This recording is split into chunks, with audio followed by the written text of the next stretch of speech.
Sales के बारे में कुछ अन्य टॉपिक की।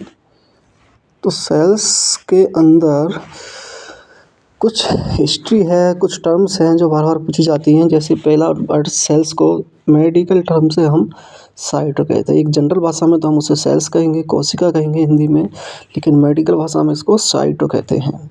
क्योंकि ये वर्ड जो होता है यूज होता है, इससे रिलेटेड कुछ भी टर्म्स बनेगी वो इस पर डिपेंड होती है साइटो से।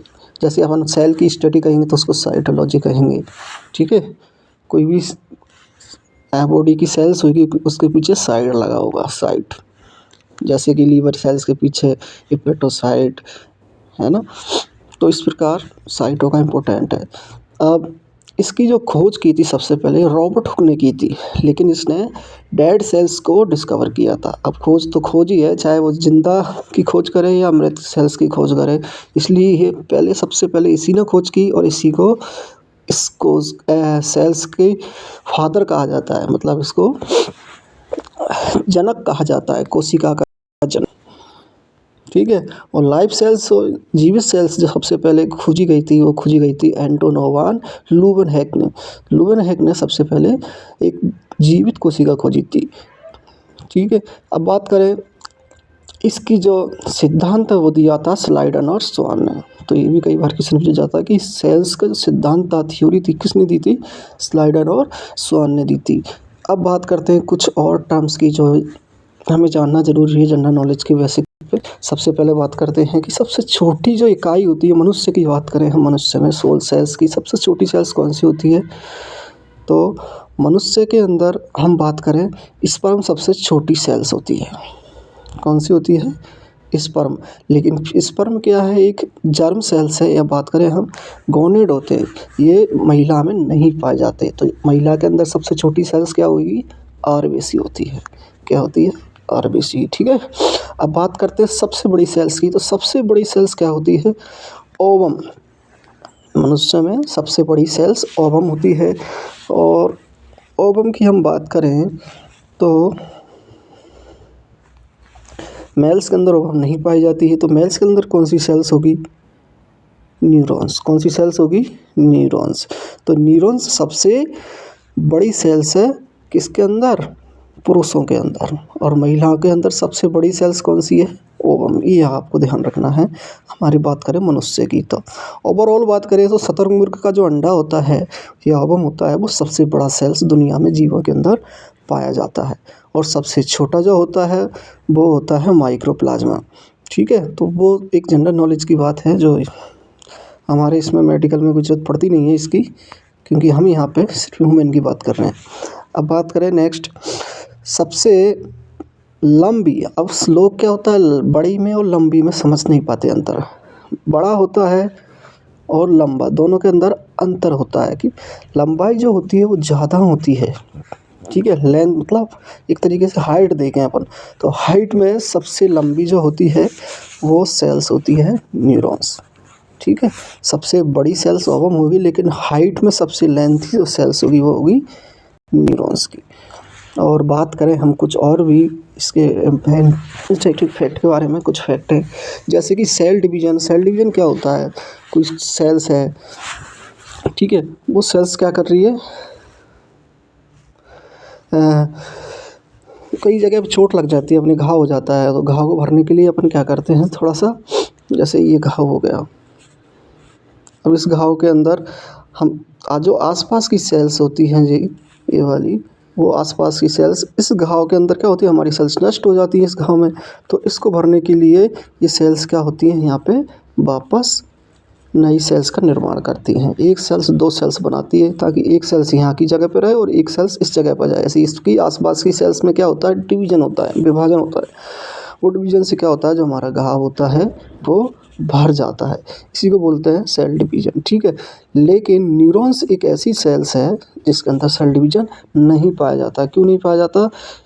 क्योंकि इसके अंदर बहुत सारी चीज़ें होती हैं जो सेल डिवीजन में प्रोसेस के अंदर काम नहीं करती। एक बार जो सेल्स बन गई वो हमेशा ज़िंदगी भर रहती हैं, इसके बाद सेल डिवीज़न उसके अंदर ख़त्म हो जाता है और सेल डिवीज़न वापस नहीं पाया जाता।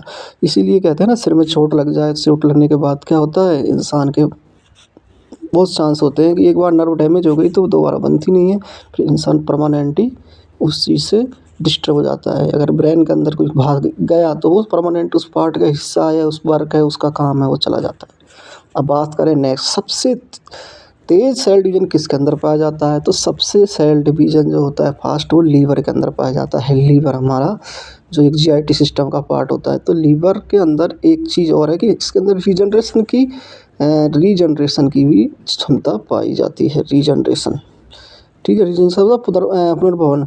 इसके अंदर मतलब ये होता है कि अगर लीवर की छोटी सी भी सेल्स बच जाती है, या छोटा सा भी हिस्सा पूरा लीवर का निर्माण कर सकता है। जैसे छिपकली देखा होगा आपने, छिपकली के अंदर क्या होता है, पूंछ काटो दोबारा नहीं जाती, वैसे हमारे लीवर को अगर हम आधा हिस्सा काट देंगे तो आधा हिस्सा भी वापस ग्रो हो जाता है। तो इसी को बोलते हैं हम रीजनरेशन। तो सबसे तेज किसके अंदर पाया जाता है सेल डिवीजन? लीवर के अंदर। इसलिए लीवर में जब भी कुछ गड़बड़ होती है वो तुरंत अपना आकार वापस ले लेता है, ठीक है। अब नेक्स्ट बात करते हैं हम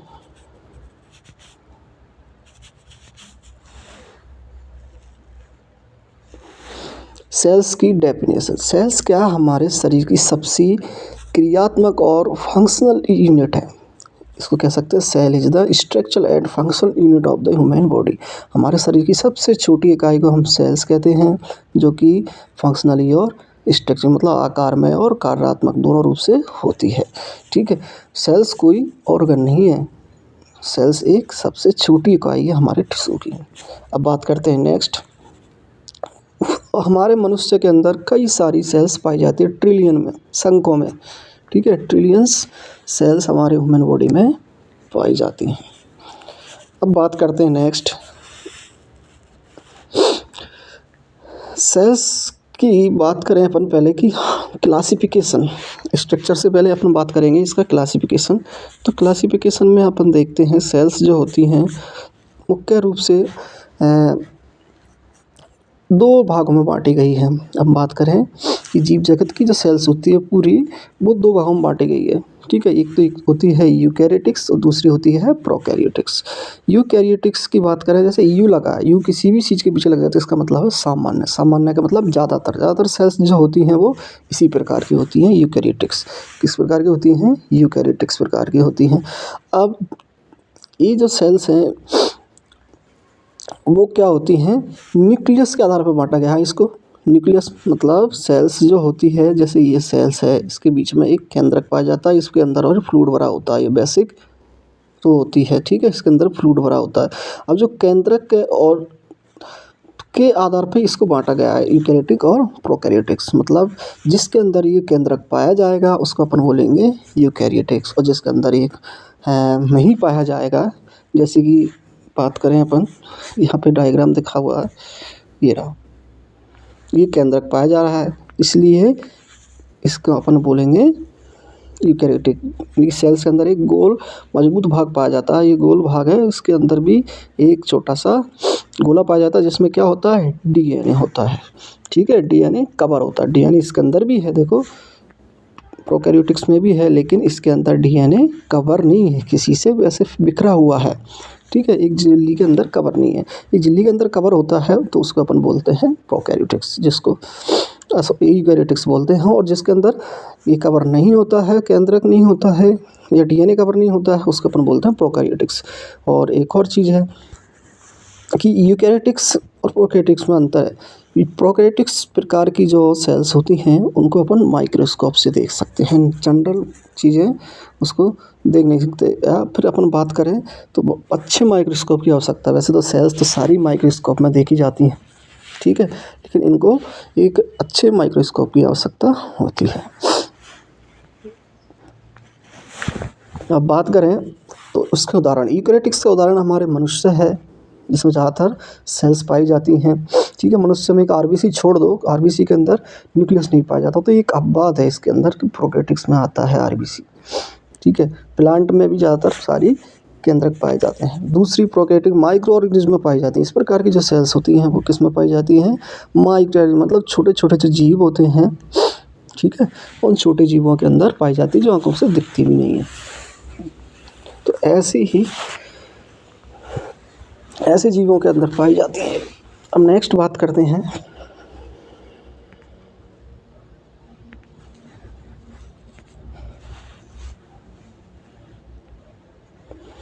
आरबीसी का डायग्राम देख लो आप एक बार। जो आरबीसी सेल्स होती है इसके अंदर न्यूक्लियस नहीं दिख रहा है, देखो कहीं भी न्यूक्लियस नहीं है, इसके अंदर कोई न्यूक्लियस नहीं है, ठीक है। इसके अंदर स्ट्रक्चर जो होती है वो इस प्रकार की होती है, बाइकॉनकेव शेप की होती है, ठीक है। इसके अंदर जो किनारों पे हीमोग्लोबिन बहुत ज़्यादा मात्रा में पाया जाता है, इसलिए मोटा होता है, थिक होता है, और बीच में कम पाया जाता है, इसलिए थोड़ी सी दबा हुआ भाग रहता है। नेक्स्ट बात करते हैं अपन दूसरा क्लासिफिकेशन, ये दिया है न्यूजेनेसिस के आधार पर, मतलब कि सेल्स के अंदर सेल डिवीजन होता है, सेल डिवीजन होता है तो नई सेल्स बनती हैं। अब वो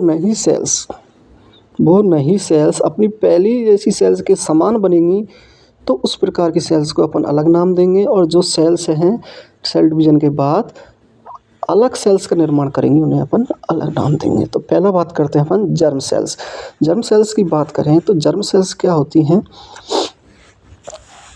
ठीक है। जर्म सेल्स जो होती हैं उनके अंदर सेल डिवीजन होता है तो एक नई सेल्स का निर्माण करती हैं। किसका करती हैं?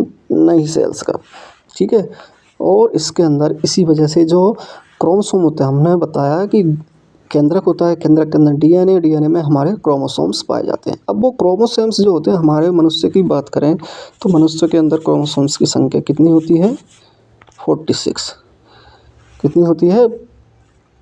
46 होती है। 46 हमारे अंदर क्रोमोसोम्स पाए जाते हैं। जब 2 सेल्स बनेंगी तो इसके अंदर सेल डिवीजन कितना होगा? आधा आधा होगा, 23 होगा, ठीक है।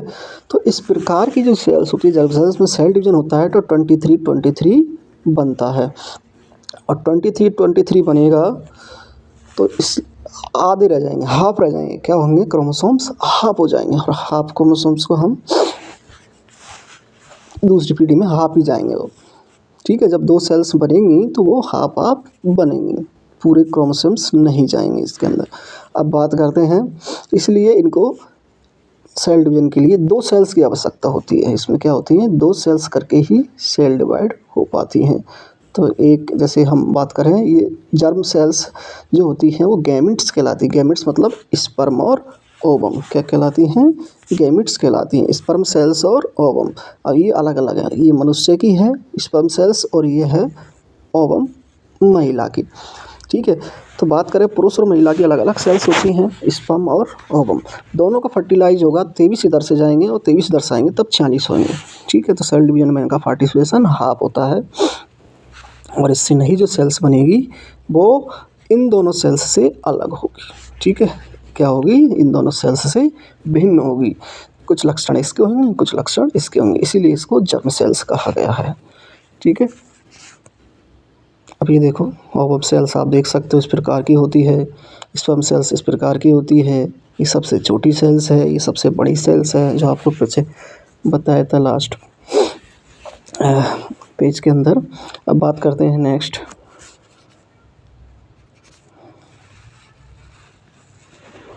स्टेम सेल्स की। स्टेम सेल्स क्या होती हैं? सोमेटिक सेल्स इनको कहा जाता है। स्टेम सेल्स एक प्रकार की ऐसी सेल्स हैं जो जर्म सेल्स को छोड़कर सभी अंगों में पाई जाती है। अब ये क्या होते हैं? हमारे स्पर्म और जर्म सेल्स थी वो स्पर्म और ओवम में ही पाई जाती थी, लेकिन इस प्रकार की जो सेल्स होती हैं वो स्पर्म और ओवम को छोड़ के महिला हो पुरुष हो, सारी सेल्स क्या कहलाती हैं?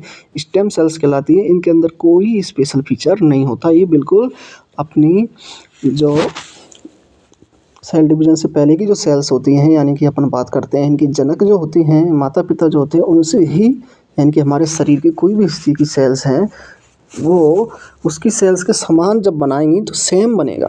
क्या बनेगा? सेम सेल्स बनेगी। जैसे सेल डिवीजन अगर होगा इनके अंदर तो सेम सेल्स का निर्माण होता है। जैसे ये पास का घाव है, घाव के अंदर क्या होगा? ये सेल्स, ये आसपास की सेल्स में सेल डिवीजन होगा इसको भरने के लिए। तो ये जो सेल्स बनेंगी वो सेल्स क्या बनेंगी? सेम बनेंगी। कैसी बनेंगी? सेम बनेंगी। इसके अंदर क्रोमोसोम भी सेम होगा, 46 की 46 होगा, ये हाफ नहीं होगा, पूरी की पूरी सेल्स आएगी यहाँ पे, ठीक है। और इनके अंदर क्या क्या है बॉडी रॉ मटेरियल, इनको रॉ मटेरियल इसलिए कहा गया है कि इनसे कोई मनुष्य या कोई नया जीव का निर्माण नहीं होगा, सिर्फ वही सेल्स का निर्माण होगा जो डिस्ट्रॉय हुई है, नष्ट हुई है। कोई नया जीव नहीं बनेगा। उस अंग का जो कोई अंग है जो नुकसान पहुंचा है, उसके अंदर कोई टूट फूट आई तो वही यहाँ पे रिपेयर हो गई, ठीक है। कोई अलग सेल्स इसके अंदर नहीं होगी, ग्रोथ होगी, उसी ऑर्गन की ग्रोथ होगी, वृद्धि होगी, ठीक है। नई सेल्स जो बनेंगी वो अपने मदर सेल्स के समान होंगी, और इसीलिए इन सेल्स को क्या कहा जाता है, डॉटर सेल्स कहा जाता है। क्या कहा जाता है, डॉटर सेल्स कहा जाता है। बहुत मात्रा में बनती है।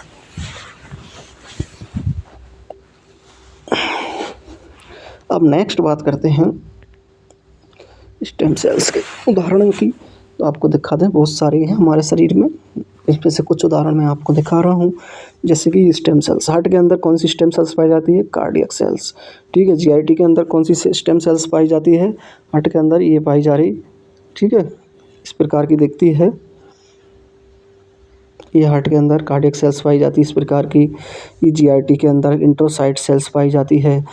इसकी बात करें फैट जो हमारी होती है चर्बी, उसके अंदर फैट सेल्स ऐसी होती है जो स्किन के अंदर लेयर में उस टिश्यू के बीच में पाई जाती हैं, ठीक है। रेड ब्लड सेल के अंदर ये रही आरबीसी, खून के अंदर इस प्रकार की सेल्स पाई जाती है आरबीसी, ठीक है। ये भी हमारी स्टेम सेल्स है। ये हमारी बोन के अंदर पाई जाती है कॉन्ड्रोसाइट्स, जो हमारे स्टेम सेल्स है। ये हमारी स्किन के अंदर एपिथेलियल सेल्स पाई जाती है, ठीक है, जो भी एक प्रकार की स्टेम सेल्स है। ये ब्रेन के अंदर न्यूरॉन सेल्स पाई जाती है, ये भी एक प्रकार की क्या है, स्टेम सेल्स है। ये हमारे ब्लैडर जो होता है यूरिनरी ब्लैडर, उसके अंदर ब्लास्टोसाइट्स पाई जाती है, वो भी क्या होती है, स्टेम सेल्स होती है। तो ये सारी जो सेल्स हैं स्टेम सेल्स हैं, इनसे कोई जीव का निर्माण नहीं होगा, इनसे वही निर्माण होगा जिसकी ये होती है स्पेसी। जैसे बोन की बात करें तो बोन के अंदर अगर सेल डिवीजन होता है कॉन्ड्रोसाइट के अंदर, तो क्या होगा, बोन का ही निर्माण होगा, नया कोई बॉडी या नए शरीर का निर्माण नहीं होगा। हार्ट के अंदर होता है सेल डिवीजन तो हार्ट ही बनेगा, ठीक है। लीवर के अंदर होता है तो लीवर ही बनेगा। तो ये सब स्टेम सेल्स की विशेषताएं होती हैं। तो आपको अब बता दिया है कि स्टेम सेल्स क्या होती है। अब बात करेंगे इसके बाद नए टॉपिक की, इसी में कि सेल्स के अंदर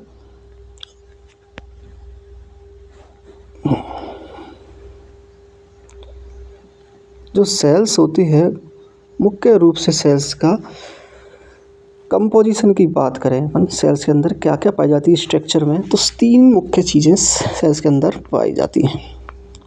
क्या क्या पाई जाती हैं, 3 मुख्य चीज़ें अभी बताते हैं आपको। जैसे सबसे पहले सेल्स का आकार इस प्रकार का होता है, राउंड शेप में मनुष्य की सेल्स इस प्रकार की पाई जाती है, रूगल पर राउंड होती है ना, प्रॉपर राउंड नहीं है, ये प्रॉपर गोल नहीं है, कुछ अलग प्रकार की है, मतलब विकृत है थोड़ी बहुत। अब बात करें इसके अंदर इर्रेगुलर है थोड़ी सी, है ना।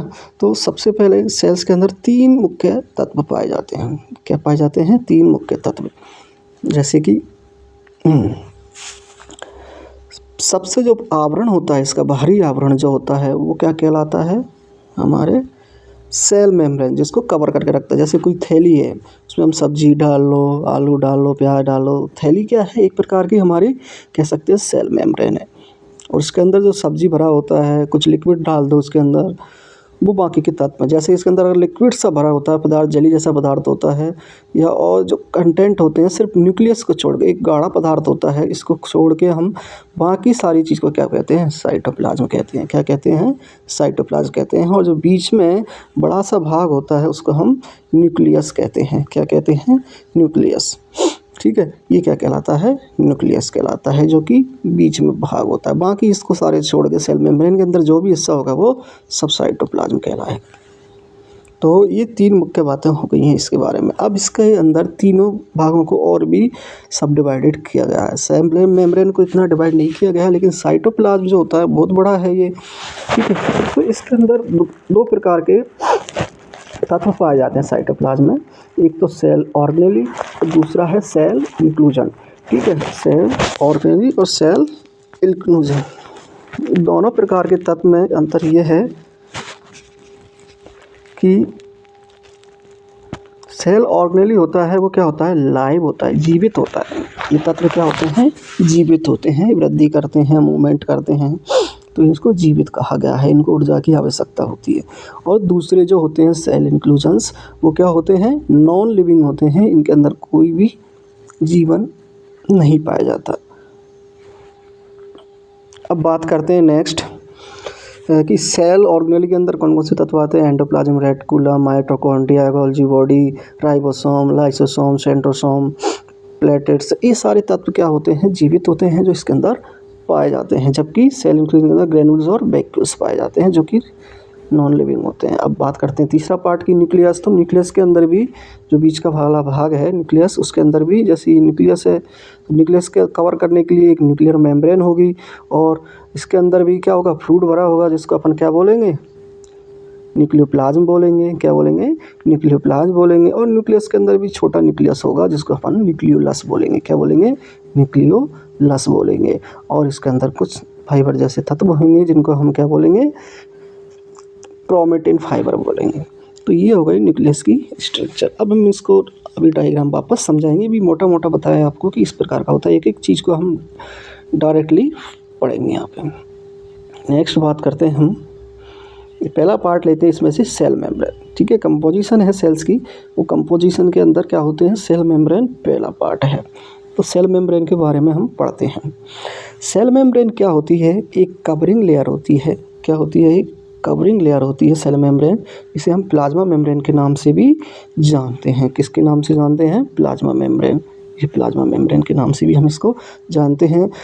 ये क्या होती है, इसके अंदर दो लेयर होती हैं। देखो, ये एक लेयर और एक दो लेयर। जो ऊपर की और नीचे की, सबसे नीचे की जो लेयर होती है, वो किसकी बनी होती है, लिपिड की बनी होती है। किसकी, सॉरी, प्रोटीन की बनी होती है। किसकी बनी होती है, प्रोटीन की होती है। मतलब डबल जो लेयर होगी वो क्या होगी, प्रोटीन की लेयर होगी। देखो, मेम्ब्रेन प्रोटीन होती है, और बीच के अंदर ये एक लिपिड या फैट की लेयर पाई जाती है। क्या पाई जाती है, फैट की लेयर पाई जाती है। ठीक है, एक लिपिड या कह सकते हैं अपन कि जो लिपिड लेयर होती है वो बीच में होती है, उसके ऊपर नीचे दो डबल लेयर पाई जाती हैं जो प्रोटीन की बनी होती हैं। ठीक है, इनको मिला के एक झिल्ली बनती है, जो झिल्ली हमारे सेल्स को कवर करके रखती है। ठीक है, अब ये क्या करती है, नेक्स्ट साइटोप्लाज्म, सेपरेट साइटोप्लाज्म। इसका काम होता है कि साइटोप्लाज्म को अलग करके रखना। ठीक है, किससे अलग करके रखना, सेल के अंदर के वातावरण को सेल के बाहर के वातावरण से। सेल के अंदर के वातावरण को सेल के बाहर के वातावरण से अलग करने का काम कौन करती है, साइटोप्लाज्म करती है, सॉरी, सेल मेम्ब्रेन करती है। क्या करती है ये, सेल के अंदर के जो वातावरण होता है, यानी कि सेल्स है ये और ये दूसरी सेल्स है, तो इसके अंदर का जो वातावरण होता है सेल्स के अंदर का, और सेल्स के जो बाहर का वातावरण होता है, उससे इन दोनों को सेपरेट करती है। ठीक है, अब बात करते हैं नेक्स्ट, सेल मेम्ब्रेन के कुछ फंक्शन हैं। ये फंक्शन आपको दिखाते हैं। ये देखो, ये रही सेल मेम्ब्रेन। ये पूरी कवर जो है सेल मेम्ब्रेन है, इसके अंदर ये छोटे छोटे कुछ स्पेशल प्रकार की होती है ये। ठीक है, प्रोटेक्ट, पहला जो फंक्शन होता है सेल मेम्ब्रेन का वो होता है प्रोटेक्शन या प्रोटेक्टिव बैरियर। प्रोटेक्टिव मतलब कि एक बैरियर का काम करती है, हर चीज़ को अंदर नहीं आने देती, कुछ ही चीज़ों को अंदर आने देती है जो सेलेक्टिवली होती हैं। ठीक है, उनको अंदर आने, ऐसे गैट पाए जाते हैं इनके अंदर। देखो, ये छोटे छोटे से गैट पाए जा रहे हैं सेल्स के अंदर। ये जो गैट होते हैं वो काम करते हैं, इसको बैरियर का काम करते हैं। ये गैट है, ये गैट, ये चैनल, ये चैनल, ये चैनल, ये चैनल, ये सेल मेम्ब्रेन के अंदर चैनल है। तो इसके अंदर सेल्स के अंदर वही चीज़ जाने देंगे जो इसको ज़रूरत होगी, या जो इसको अच्छा लगेगा, या फिर बात कर सकते हैं जो इसके लिए सही होगा। हानिकारक चीज़ों को ये अंदर नहीं जाने देती है। ठीक है, प्रोटेक्टिव बैरियर की तरह कार्य करती है। दूसरा काम होता है इसका, keep the cell intact. Keep the cell intact मतलब ये सेल्स को जोड़े रखती है, लेकिन दूसरी सेलों से सेपरेट भी रखती है। ठीक है, ये अपने सेल के अंदर का जो भाग होता है उसको यहाँ पे साइटोप्लाज्म जो साइटोप्लाज्म भरा होता है उसको सबको क्या करती है, कवर करके रखती है। साथ ही दूसरी सेल या किसी और ऑर्गन से ये इसको अटैच नहीं हो देती, इसलिए इसको इम्पोर्टेंट काम होता है। दूसरा रेगुलेट ट्रांसपोर्ट, नेक्स्ट इसका काम है regulates transportation in and out of the cell with selectively, यानी कि कुछ भी चीज़ इसके अंदर आएगा या बाहर जाएगा वो सेलेक्टिवली होगा, इसकी पसंद का होगा, ये अपने हिसाब से जो चीज़ ज़रूरत होगी उसी को अंदर आने देगी और किसी चीज़ को अलाउ नहीं करेगी। ये काम भी सेल मेम्ब्रेन करती है। चौथा काम होता है इसका अलाउ वाटर फ्रीली पास, मतलब ये पानी को तो फ्रीली पास आने देती है, ठीक है, पानी को आने देगी, कोई हानिकारक तत्वों को रोक देती है, लेकिन पानी इसके अंदर से आसानी से जा सकता है। और ऐसी मॉलिक्यूल्स जो लिपिड सोल्यूबल होते हैं उनको भी ये अलाउ कर देती है। लिपिड सोल्यूबल जो मॉलिक्यूल्स होते हैं उनको अलाउ करती है, जैसे ऑक्सीजन और कार्बन डाइऑक्साइड, इनको ये अलाउ करती है। तो ये इसके मुख्य 5 फंक्शन थे सेल मेम्ब्रेन के जो इम्पोर्टेंट हैं।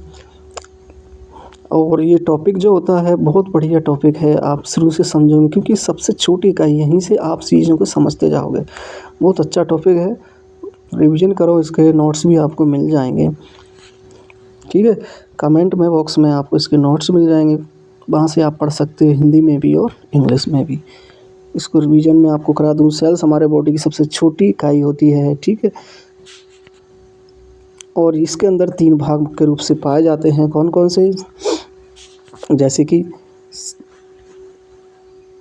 ये सेल्स के अंदर बात करें, सबसे जो कवरिंग लेयर होती है वो सेल मेम्ब्रेन कहलाती है। इसके अंदर जो तत्व भरे होते हैं वो क्या कहलाते हैं, साइटोप्लाज्म कहलाते हैं। और इसके अंदर बीच एक गोलाकार आकृति होती है जिसे हम न्यूक्लियस कहते हैं। तो न्यूक्लियस के बारे में हम अभी साइटोप्लाज्म और न्यूक्लियस के बारे में कल डिस्कस करेंगे। आज हम इतना ही, थैंक यू।